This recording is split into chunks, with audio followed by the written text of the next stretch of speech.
ಇಡೀ ರಾಜ್ಯದ ಜನ ಹೊಸ ಮುಖ್ಯಮಂತ್ರಿ, ನೂತನ ಮುಖ್ಯಮಂತ್ರಿ ಡಿ.ಕೆ. ಶಿವಕುಮಾರ್ ಅವರನ್ನ ನೋಡೋದಕ್ಕೆ ಕಾಯ್ತಾ ಇದ್ರೆ ಆ ಬುಧವಾರ 4:05 ಅವರು ಪಟ್ಟಾಭಿಷೇಕ ಆಗತ್ತೆ ಅಂತ ಎದುರು ನೋಡ್ತಾ ಇದ್ರೆ ಇದರ ಬೆನ್ನಿಗೆ ಡಿ.ಕೆ. ಶಿವಕುಮಾರ್ ಅವರ ಸಂಪುಟದ ಸಹೋದ್ಯೋಗಿಗಳು ಕೂಡ ಯಾರಾಗಿರ್ತಾರೆ ಅನ್ನೋ ಕುತೂಹಲ ಇದೆ. ಸಹಜವಾಗಿ ರಾಜ್ಯದ ಅಷ್ಟು ಕ್ಷೇತ್ರಗಳಲ್ಲೂ ಕೂಡ ಕಾಂಗ್ರೆಸ್ನ ಶಾಸಕರು ಎಲ್ಲೆಲ್ಲಿದ್ದಾರೋ ಆ ಕ್ಷೇತ್ರದ ಜನ ಎದುರು ನೋಡ್ತಿದ್ದಾರೆ, ನಮ್ಮ ಶಾಸಕರಿಗೆ ಏನಾದ್ರೂ ಸಚಿವ ಸ್ಥಾನ ಸಿಗುತ್ತಾ ಅಂತ. ಹಂಗೆ ಬಹುತೇಕ ಜಿಲ್ಲೆಗಳಲ್ಲಿ ತಮ್ಮ ಶಾಸಕರ ಪರವಾಗಿ ಜನ ಕೂಡ ಒತ್ತಾಯ ಮಾಡ್ತಿದ್ದಾರೆ, ಬೆಂಬಲಿಗರು ಒತ್ತಾಯ ಮಾಡ್ತಿದ್ದಾರೆ. ಲಾಬಿ ಒತ್ತಡ ಇದೆಲ್ಲವೂ ಕೂಡ ಜಾಸ್ತಿ ಆಗ್ತಾ ಇದೆ. ಸಮುದಾಯವಾರು ಸಚಿವ ಸ್ಥಾನ ಗಿಟ್ಟಿಸ್ಕೊಳ್ಬೇಕು ಅನ್ನುವಂತ ಪ್ರಯತ್ನ ಕೂಡ ಆಗ್ತಾ ಇದೆ. ಡಿ.ಕೆ. ಶಿವಕುಮಾರ್ ಸಿಎಂ ಪಟ್ಟಾಭಿಷೇಕಕ್ಕೆ ಕೌಂಟೌನ್. ಬುಧವಾರ ಸಂಜೆ 4:05 ಸಿಎಂ ಆಗಿ ಕನಕಪುರದ ಬಂಡೆ ಪದಗ್ರಹಣ ಸ್ವೀಕರಿಸಲಿದ್ದಾರೆ.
ಡಿ.ಕೆ. ಶಿವಕುಮಾರ್ ಸಿಎಂ ಪಟ್ಟಾಭಿಷೇಕಕ್ಕೆ ಕೌಂಟೌನ್ ಪ್ರಾರಂಭ ಆಗಿದೆ.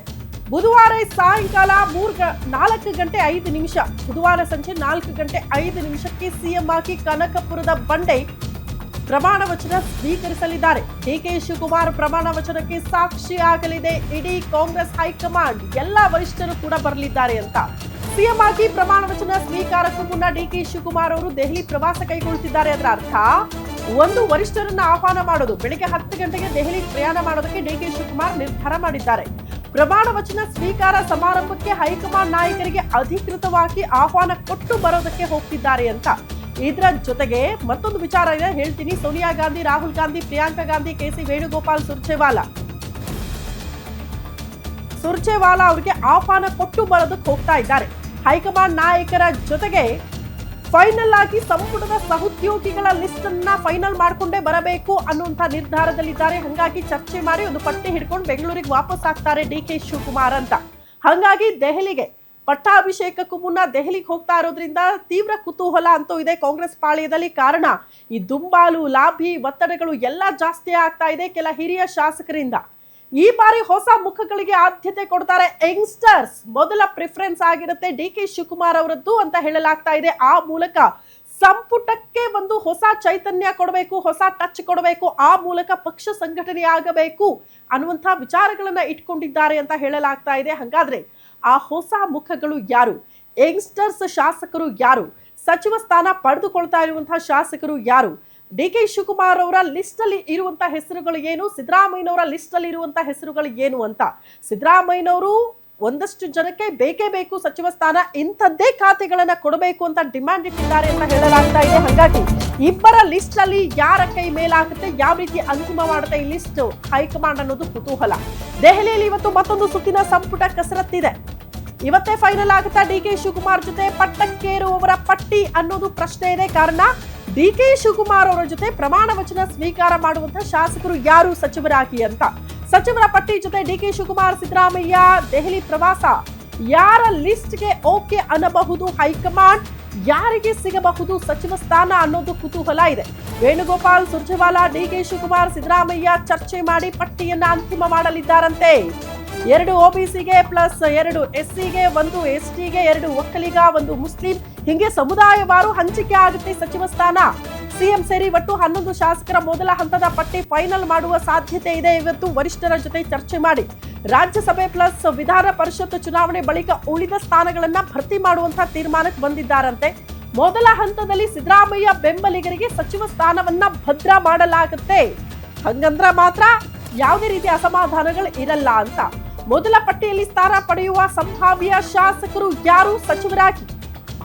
ದೆಹಲಿಯಲ್ಲಿ ಇವತ್ತು ಮತ್ತೊಂದು ಸುತ್ತಿನ ಸಂಪುಟ ಕಸರತ್ತು. ಏನಾಗುತ್ತೆ, ವರಿಷ್ಠರ ಮುಂದೆ ಯಾರ ಕೈ ಮೇಲಾಗುತ್ತೆ ಇಬ್ಬರು ನಾಯಕರಲ್ಲಿ ಅಂತ ಬಹುತೇಕ ಮೊದಲ ಹಂತದಲ್ಲಿ ಸಿದ್ದರಾಮಯ್ಯನವರು ಯಾರನ್ನೆಲ್ಲ ರೆಫರ್ ಮಾಡ್ತಿದ್ದಾರಲ್ಲ ಇಂತಿಂತವರಿಗೆ ಸಚಿವ ಸ್ಥಾನ ಬೇಕು ಅಂತ, ಅವರಿಗೇನೆ ಬಹುತೇಕ ಈ ಬಾರಿ ಸಚಿವ ಸ್ಥಾನ ಸಿಗುತ್ತೆ. ಡಿ ಕೆ ಶಿವಕುಮಾರ್ ಅವರ ಲಿಸ್ಟ್ಗೆ ಸ್ವಲ್ಪ ದಿನ ಬ್ರೇಕ್ ಬೀಳುವ ಸಾಧ್ಯತೆ ಇದೆ. ಅಂದ್ರೆ ಸ್ವಲ್ಪ ದಿನ ಬಿಟ್ಟು ತದನಂತರದಲ್ಲಿ ಉಳಿದ ಸಚಿವ ಸ್ಥಾನಗಳನ್ನ ಭರ್ತಿ ಮಾಡುವ ನಿರ್ಧಾರದಲ್ಲಿದ್ದಾರೆ ಅಂತ.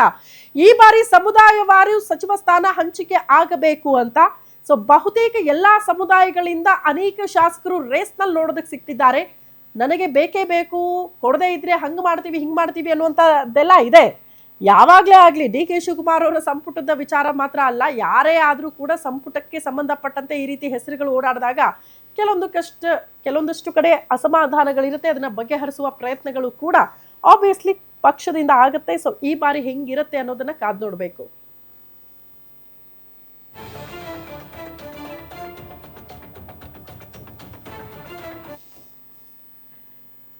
ಈ ಬಗ್ಗೆ ಮತ್ತಷ್ಟು ಡೀಟೇಲ್ಸ್ ಅನ್ನ ಕೊಡ್ತಾ ಹೋಗ್ತಾರೆ ಸ್ಪೆಷಲ್ ಕರೆಸ್ಪಾಂಡೆಂಟ್ ವೀರೇಶ್ ತಾನಿ ನೇರ ಸಂಪರ್ಕದಲ್ಲಿ ಜಾಯಿನ್ ಆಗ್ತಿದ್ದಾರೆ. ವೀರೇಶ್, ಒಂದು ಕುತೂಹಲ ಇದೆ. ಡಿ ಕೆ ಶಿವಕುಮಾರ್ ಅವರು ಸಿಎಂ ಆಗಿ ಪ್ರಮಾಣ ವಚನ ಸ್ವೀಕಾರ ಮಾಡೋ ಹೊತ್ತಿಗೆ ಎಲ್ಲ ಹೊಸ ಮುಖಗಳಿಗೆ ಆದ್ಯತೆ ಸಿಕ್ಕಿರುತ್ತೆ. ಆ ಮೂಲಕ ಪಕ್ಷಕ್ಕೆ ಒಂದು ನವ ಚೈತನ್ಯ ತುಂಬುವ ಪ್ರಯತ್ನಗಳು ಡಿ ಕೆ ಶಿವಕುಮಾರ್ ಅವರಿಂದ ಆಗಲಿದೆ ಈ ಬಾರಿ ಅಂತ. ಆದ್ರೆ ಎಲ್ಲ ಯಂಗ್ಸ್ಟರ್ಸ್ಗೆ ಪ್ರಿಫರೆನ್ಸಾ, ಹಳಬರಿಗೂ ಕೂಡ ಅವಕಾಶ ಇರುತ್ತಾ? ಮೊದಲ ಹಂತವಾಗಿ ನಾನು ಕೇಳ್ತಾ ಇರೋದು, ಅಷ್ಟು ಸ್ಥಾನಗಳನ್ನೇನು ಅಟ್ ಎ ಟೈಮ್ ಭರ್ತಿ ಅಂತೂ ಮಾಡಲ್ಲ, ಹೆಂಗಿರುತ್ತೆ ಅಂತ ಮೊದಲ ಹಂತ? ಶ್ರುತಿ, ರಾಜ್ಯ ಕಾಂಗ್ರೆಸ್ನಲ್ಲಿ ಈಗ ಒಂದು ಹಂತದ ಮಹಾಯುದ್ಧ ಮುಗಿದಿರುವಂಥದ್ದು, ಇದೀಗ ಎರಡನೇ ಹಂತದ ಯುದ್ಧ ಆರಂಭವಾಗಿರುವಂಥದ್ದು, ಅದು ಸಚಿವ ಸ್ಥಾನಕ್ಕಾಗಿ. ಹೀಗಾಗಿ ನಿಯೋಜಿತ ಮುಖ್ಯಮಂತ್ರಿಯಾಗಿರ್ತಕ್ಕಂಥ ಡಿ ಕೆ ಶಿವಕುಮಾರ್ ಹಾಗೂ ಹಂಗಾಮಿ ಮುಖ್ಯಮಂತ್ರಿಯಾಗಿರ್ತಕ್ಕಂಥ ಸಿದ್ದರಾಮಯ್ಯ ಇಬ್ಬರು ಇವತ್ತು ಬೆಳಗ್ಗೆ 10 ಗಂಟೆಗೆ ಒಂದೇ ವಿಶೇಷ ವಿಮಾನದಲ್ಲಿ ದೆಹಲಿಗೆ ತೆರಳ್ತಾ ಇರುವಂಥದ್ದು. ಸಚಿವರ ಪಟ್ಟಿಯನ್ನು ಫೈನಲ್ ಮಾಡೋ ವಿಚಾರಕ್ಕೆ ಸಂಬಂಧಿಸಿದಂತೆ ಹೈಕಮಾಂಡ್ ನಾಯಕರುಗಳ ಜೊತೆಗೇ ಡಿ ಕೆ ಶಿವಕುಮಾರ್ ಸಿದ್ದರಾಮಯ್ಯ ಇಬ್ಬರು ಸಹ ಚರ್ಚೆಯನ್ನು ಮಾಡುವಂಥದ್ದು. AICC ಕಾರ್ಯದರ್ಶಿಯಾಗಿರ್ತಕ್ಕಂಥ KC ವೇಣುಗೋಪಾಲ್, ರಾಜ್ಯ ಕಾಂಗ್ರೆಸ್ ಉಸ್ತುವಾರಿಯಾಗಿರ್ತಕ್ಕಂಥ ಸುರ್ಜೇವಾಲಾ ಅವರ ಜೊತೆಗೆ ಭೇಟಿಯನ್ನ ಮಾಡಿ ಸಚಿವ ಸಂಪುಟ ರಚನೆಯ ಕುರಿತಂತೆಯೂ ಸಹ ಇಬ್ಬರು ನಾಯಕರುಗಳು ಹೈಕಮಾಂಡ್ ನಾಯಕರುಗಳ ಜೊತೆಗೆ ಚರ್ಚೆಯನ್ನು ಮಾಡೋದ್ರ ಜೊತೆಗೂ ಸಹ ರಾಹುಲ್ ಗಾಂಧಿ, ಪ್ರಿಯಾಂಕಾ ಗಾಂಧಿ ಅವರಿಗೆ ಈ ವಿಚಾರವನ್ನು ಸಹ ಅವರ ಗಮನಕ್ಕೆ ತರುವಂತಹ ಸಾಧ್ಯತೆಗಳು ದಟ್ಟವಾಗಿರುವಂಥದ್ದು. ಈಗಾಗಲೇ ಒಂದು ಕಡೆ CM ಸಿದ್ದರಾಮಯ್ಯನವರ ಪಾಳಯದಲ್ಲಿದ್ದಂಥ ಮತ್ತು ಈ ಹಿಂದೆ ಸಚಿವ ಸಂಪುಟದಲ್ಲಿದ್ದಂಥ ಬಹುತೇಕ ಎಲ್ಲ ಸಚಿವರುಗಳು ಸಹ ಮತ್ತೊಂದು ಬಾರಿ ಸಚಿವರಾಗಲಿಕ್ಕೆ ಸಾಕಷ್ಟು ಆಸಕ್ತಿಯನ್ನು ವಹಿಸ್ತಾ ಇರುವಂಥದ್ದು. CM ಸಿದ್ದರಾಮಯ್ಯನವರ ಮೂಲಕವೇ ಒತ್ತಡವನ್ನು ಒಂದು ಕಡೆ ಹಾಕ್ತಾ ಇರುವಂಥದ್ದು. ಆದರೆ ಡಿ ಕೆ ಶಿವಕುಮಾರ್ ಅವರು ತಮ್ಮ ಸಚಿವ ಸಂಪುಟದಲ್ಲಿ ಹೊಸಬರಿಗೆ ಅವಕಾಶವನ್ನು ಮಾಡಿಕೊಡ್ಬೇಕು ಅನ್ನೋ ಒಂದು ನಿಟ್ಟಿನಲ್ಲಿ ಪ್ಲಾನ್ ಅನ್ನು ಮಾಡ್ತಾ ಇರುವಂಥದ್ದು. ಆದರೆ ಸಚಿವ ಸಂಪುಟದಲ್ಲಿ ಹಿರಿಯರು ಮತ್ತು ಅನುಭವಿಗಳು ಬೇಕಾಗಲೇಬೇಕಂತ ಅನಿವಾರ್ಯತೆ ಇರುವಂಥದ್ದು. ಪಾಲಿಸಿ ಮೇಕಿಂಗ್ ಆಗಿರ್ಬೋದು, ಬೇರೆ ಬೇರೆ ಯೋಚನೆಗಳಿಗೆ ವಿಚಾರಕ್ಕೆ ಸಂಬಂಧಿಸಿದಂತೆ ಹಿರಿಯರ ಅನುಭವ ಮತ್ತು ಮಾರ್ಗದರ್ಶನ ಬೇಕಾಗಿರುವ ಹಿನ್ನೆಲೆಯಲ್ಲಿ ಕೆಲ ಹಿರಿಯರನ್ನು ಸಹ ಈ ಬಾರಿ ಸಚಿವ ಸಂಪುಟಕ್ಕೆ ಸೇರ್ಪಡೆ ಮಾಡಿಕೊಳ್ಳುವಂಥದ್ದು ಬಹುತೇಕವಾಗಿ ಖಚಿತ ಅಂತ ಹೇಳಲಾಗ್ತಾ ಇರುವಂಥದ್ದು. ಇನ್ನೊಂದು ಕಡೆ CM ಸಿದ್ದರಾಮಯ್ಯನವರ ಸಂಪುಟದಲ್ಲಿದ್ದಂಥ ಯಂಗ್ ಶಾಸಕರೇನಿದ್ದಾರೆ ಅವರು ಮತ್ತು ಡಿ ಕೆ ಶಿವಕುಮಾರ್ ಅವರು ಸಹ ಕೆಲವು ಯುವ ನಾಯಕರುಗಳನ್ನು ಸಹ ಗುರುತಿಸಿ ಅವ್ರನ್ನ ಬೆಳೆಸಿ ಸಚಿವ ಸಂಪುಟದಲ್ಲೂ ಸಹ ಅವ್ರನ್ನ ಅವಕಾಶ ಮಾಡಿಕೊಡ್ಬೇಕು ಅಂತ ಹೇಳಿ ಡಿ ಕೆ ಶಿವಕುಮಾರ್ ಅವರು ಸಹ ಉತ್ಸುಕತೆಯನ್ನು ತೆಗೆದುಕೊಂಡಿರುವಂಥದ್ದು. ಆದರೆ ಈಗಾಗಲೇ AICC ಅಧ್ಯಕ್ಷ ಮಲ್ಲಿಕಾರ್ಜುನ್ ಖರ್ಗೆ ಅವರು ಸ್ಪಷ್ಟಪಡಿಸಿರುವಂಥದ್ದು, ಮೊದಲಿಗೆ ಕೆಲವರನ್ನ ಅಂದರೆ 9 ರಿಂದ 11 ಜನರನ್ನ ಹೀಗೆ ಮೊದಲ ಹಂತದಲ್ಲಿ ಕೆಲವರನ್ನ ತೆಗೆದುಕೊಂಡು ಸಂಪುಟವನ್ನು ರಚನೆ ಮಾಡಿ ಪ್ರಮಾಣ ವಚನ ಸ್ವೀಕಾರ ಸಮಾರಂಭ ನಡೆಯುತ್ತೆ. ಅದಾದ ಬಳಿಕ ರಾಜ್ಯಸಭೆ ಮತ್ತು ಪರಿಷತ್ ಚುನಾವಣೆ ಆದ ಬಳಿಕ ಎರಡನೇ ಹಂತದ ಸಚಿವ ಸಂಪುಟ ವಿಸ್ತರಣೆಯನ್ನು ಮಾಡ್ತೀವಿ ಅಂತ ಹೇಳ್ತಾ ಇರುವಂಥದ್ದು. ಹೀಗಾಗಿ ಈ ಬಾರಿ ಡಿ ಕೆ ಶಿವಕುಮಾರ್ ಅವರ ಸಂಪುಟದಲ್ಲಿ ಸಿದ್ದರಾಮಯ್ಯ ಮತ್ತು ಡಿ ಕೆ ಶಿವಕುಮಾರ್ ಅವರು ಇಬ್ಬರೂ ಸಹ ಒಟ್ಟಿಗೆ ಕೂತು ಫೈನಲ್ ಮಾಡುವಂಥ ಶಾಸಕರುಗಳು ಸಚಿವರಾಗಿ ಪ್ರಮಾಣ ವಚನ ಸ್ವೀಕಾರ ಮಾಡುವುದು ಬಹುತೇಕವಾಗಿ ಫೈನಲ್ ಆಗ್ತಾ ಇರುವಂಥದ್ದು. ಆ ಪಟ್ಟಿಗೆ ಇವತ್ತು ಸಂಜೆ ಗ್ರೀನ್ ಸಿಗ್ನಲ್ ಸಿಗುವಂಥದ್ದು. ಮಲ್ಲಿಕಾರ್ಜುನ್ ಖರ್ಗೆ ಅವರು ಸಹ ಕಲಬುರಗಿಯಲ್ಲಿರುವ ಹಿನ್ನೆಲೆಯಲ್ಲಿ ಹೈಕಮಾಂಡ್ ನಾಯಕರುಗಳ ಜೊತೆಗೆ ಚರ್ಚೆಯನ್ನು ಮಾಡಿ ಮಲ್ಲಿಕಾರ್ಜುನ್ ಖರ್ಗೆ ಅವರ ಜೊತೆಗೂ ಸಹ ಫೋನ್ ಮೂಲಕ ಈ ವಿಚಾರವನ್ನು ಕನ್ವೆ ಮಾಡುವಂಥ ಸಾಧ್ಯತೆಗಳು ಇರುವಂಥದ್ದು. ಹೀಗಾಗಿ ಇವತ್ತು ಸಂಜೆ ವೇಳೆಗೆ ಯಾರೆಲ್ಲ ಸಚಿವರು ಆಗ್ತಾರೆ ಅನ್ನೋದು ಬಹುತೇಕವಾಗಿ ಖಚಿತ ಆಗುವಂಥ ಸಾಧ್ಯತೆಗಳು ಇರುವಂಥದ್ದು. ಶ್ರುತಿ, ವೀರೇಶ್, ಅದ್ರ ಜೊತೆಗೆ ಕೆಪಿಸಿಸಿ ಅಧ್ಯಕ್ಷರು ಎಷ್ಟು DCM ಹುದ್ದೆ ಇದೆಲ್ಲದರ ಬಗ್ಗೆ ಒಂದು ಕ್ಲಾರಿಟಿ ಸಿಗಬಹುದು ಅಂತ ಅನ್ಸುತ್ತಾ? ಜೊತೆಗೆ ಸಮುದಾಯವಾರು ಸಚಿವ ಸ್ಥಾನ ಹಂಚಿಕೆ ಆಗಬೇಕು ಅನ್ನುವಂತಹ ಡಿಮ್ಯಾಂಡ್ ಇದೆ. ಮೊದಲ ಹಂತದಲ್ಲಿ ಅಷ್ಟು ಸಮುದಾಯಗಳಿಗೆ ಪ್ರಿಫರೆನ್ಸ್ ಸಿಗುವ ಸಾಧ್ಯತೆಗಳು ದಟ್ಟವಾಗಿದೆಯಾ ಹಿಂಗೆ ಅಂತ? ಶ್ರುತಿ, ಈಗಾಗಲೇ ಸಿದ್ದರಾಮಯ್ಯನವರು 2-3 ಸಮುದಾಯಗಳನ್ನ ನಾಯಕರುಗಳಿಗೆ DCM ಹುದ್ದೆಯನ್ನು ಕೊಡಬೇಕು ಅನ್ನೋ ಒಂದು ಒತ್ತಡ ಮತ್ತು ಆ ಮನವಿನ ಹೈಕಮಾಂಡ್ ನಾಯಕರುಗಳ ಮುಂದೆ ಇಟ್ಟಿರುವಂಥದ್ದು. ಆದರೆ DK ಶಿವಕುಮಾರ್ ಅವರು ಸದ್ಯಕ್ಕೆ ಯಾರು ಉಪಮುಖ್ಯಮಂತ್ರಿಯಾಗಿ ಪ್ರಮಾಣ ವಚನ ಸ್ವೀಕಾರ ಮಾಡುವಂಥದ್ದು ಬೇಡ, 2023 ವಿಧಾನಸಭೆ ಚುನಾವಣೆ ಆದ ಬಳಿಕ ಸಿದ್ದರಾಮಯ್ಯ ಮತ್ತು DK ಶಿವಕುಮಾರ್ ಅವರ ಮಧ್ಯೆ ಮುಖ್ಯಮಂತ್ರಿ ಸ್ಥಾನಕ್ಕಾಗಿ ಪೈಪೋಟಿ ನಡೀತಾ ಇತ್ತು. ಇಬ್ಬರು ಸಹ ಆ ಸ್ಥಾನಕ್ಕೆ ಸೂಕ್ತರಾಗಿದ್ದಂಥವ್ರು. ಹೀಗಾಗಿನೇ ಅವತ್ತು ಹೈಕಮಾಂಡ್ ನಾಯಕರುಗಳು ಸಿದ್ದರಾಮಯ್ಯನವ್ರನ್ನ ಮುಖ್ಯಮಂತ್ರಿ ಮಾಡಿ DK ಶಿವಕುಮಾರ್ ಅವ್ರನ್ನ ಉಪಮುಖ್ಯಮಂತ್ರಿ ಮಾಡಿ KPCC ಅಧ್ಯಕ್ಷರನ್ನಾಗಿಯೂ ಸಹ ಬ್ಯಾಲೆನ್ಸ್ ಅನ್ನ ಮಾಡಿತ್ತು. ಆದರೆ ಇದೀಗ ಆ ಪರಿಸ್ಥಿತಿ ಇಲ್ಲ. ಹೀಗಾಗಿ ಸದ್ಯಕ್ಕೆ ಯಾರೂ ಸಹ DCM ಆಗಿ ಪ್ರಮಾಣ ವಚನ ಸ್ವೀಕಾರ ಮಾಡೋದು ಬೇಡ ಅಂತ ಹೇಳಿ DK ಶಿವಕುಮಾರ್ ಅವರು ಪಟ್ಟಣ ಹಿಡಿದುಕೊಂಡು ಕೂತಿದ್ದಾರೆ. ಸಿದ್ದರಾಮಯ್ಯನವರು 2-3 ಸಮುದಾಯಕ್ಕೆ 2-3 ನಾಯಕರುಗಳನ್ನ DCM ಆಗಿ ಮಾಡಬೇಕು ಅಂತ ಹೇಳಿ ಹೈಕಮಾಂಡ್ ನಾಯಕರುಗಳ ಮುಂದೆ ಒಂದು ಒತ್ತಡವನ್ನು ಹಾಕೋದ್ರ ಜೊತೆಗೂ ಸಹ ಸರ್ಕಾರದಲ್ಲಿ ಒಂದು ಸಮನ್ವಯತೆ ಇರಲಿ ಅನ್ನೋ ಒಂದು ನಿಟ್ಟಿನಲ್ಲಿ ಚರ್ಚೆಯನ್ನ ಮಾಡ್ತಾ ಇರುವಂಥದ್ದು. ಆದರೆ ಹೈಕಮಾಂಡ್ ನಾಯಕರುಗಳು DCM ಹುದ್ದೆ ಸೃಷ್ಟಿ ಮಾಡೋ ವಿಚಾರಕ್ಕೆ ಸಂಬಂಧಿಸಿದೆ ಯಾವ ತೀರ್ಮಾನವನ್ನು ತೆಗೆದುಕೊತಾರೆ ಅನ್ನೋದು ಸಾಕಷ್ಟು ಕುತೂಹಲಕ್ಕೆ ಕಾರಣವಾಗ್ತಾ ಇರುವಂಥದ್ದು. ಯಾಕಂತಂದ್ರೆ 2-3 ಸಮುದಾಯಗಳನ್ನು ತೆಗೆದುಕೊಂಡ್ರೂ ಸಹ 2-3 ಸಮುದಾಯಗಳಲ್ಲೂ ಸಹ ಪ್ರಬಲವಾಗಿ ಒಬ್ಬರಿಗೆ ಇನ್ನೊಬ್ಬರು ಟಕ್ಕರ್ ಕೊಡೋ ನಿಟ್ಟಿನಲ್ಲಿ ಒಬ್ಬರಿಗೆ ಇನ್ನೊಬ್ಬರು ಅಷ್ಟೇ ಗಟ್ಟಿತನದಿಂದ ಮತ್ತು ಅಷ್ಟೇ ತೂಕದ ವ್ಯಕ್ತಿಗಳ ಆಗಿರೋ ಹಿನ್ನೆಲೆಯಲ್ಲಿ ಅಲ್ಲಿ ಪೈಪೋಟಿ ನಡೀತಾ ಇರೋ ಹಿನ್ನೆಲೆಯಲ್ಲಿ ಹೈಕಮಾಂಡ್ ನಾಯಕರುಗಳು DCM ಆಯ್ಕೆ ಮಾಡೋ ವಿಚಾರದಲ್ಲಿ ಯಾವ ನಿರ್ಧಾರವನ್ನು ತೆಗೆದುಕೊಳ್ತಾರೆ ಅನ್ನೋದು ಕುತೂಹಲ ಮೂಡಿಸ್ತಾ ಇರುವಂಥದ್ದು. ಶ್ರುತಿ. ಓಕೆ ವೀರೇಶ್, ಧನ್ಯವಾದಗಳು ತಮ್ಮೆಲ್ಲ ಮಾಹಿತಿಗೆ.